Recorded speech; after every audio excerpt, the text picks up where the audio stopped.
मोदी सरकार के 2024 के अंतरिम बजट में कई संदेश छिपा हुआ है। 2024 का अंतरिम बजट एक तरह से मोदी सरकार के जीत की गारंटी मानी जा रही है।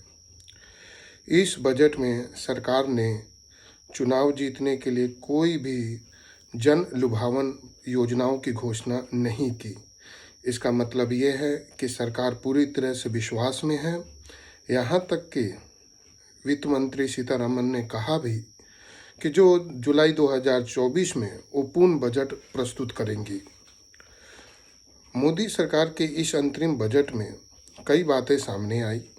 सबसे बड़ी इस बात तो ये थी कि इस बजट के माध्यम से सरकार ने ये बताने की कोशिश किया कि सिर्फ बजट ही विकास का या जन कल्याणकारी योजनाओं का माध्यम नहीं है, दूसरे भी साधन हैं जिसके माध्यम से विकास किए जा सकते हैं।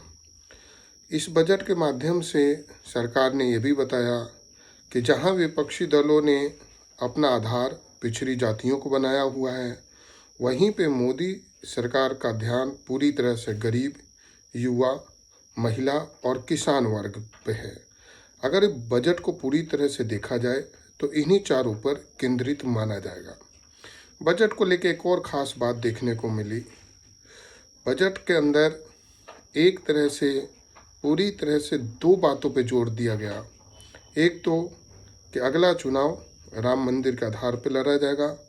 बजट में भगवान श्री राम के भव्य मंदिर का भी जिक्र था, और दूसरा मोदी के नाम पे लड़ा जाएगा, क्योंकि बजट में मोदी सरकार, मोदी शब्द का जिक्र 6 से 8 बार हुआ।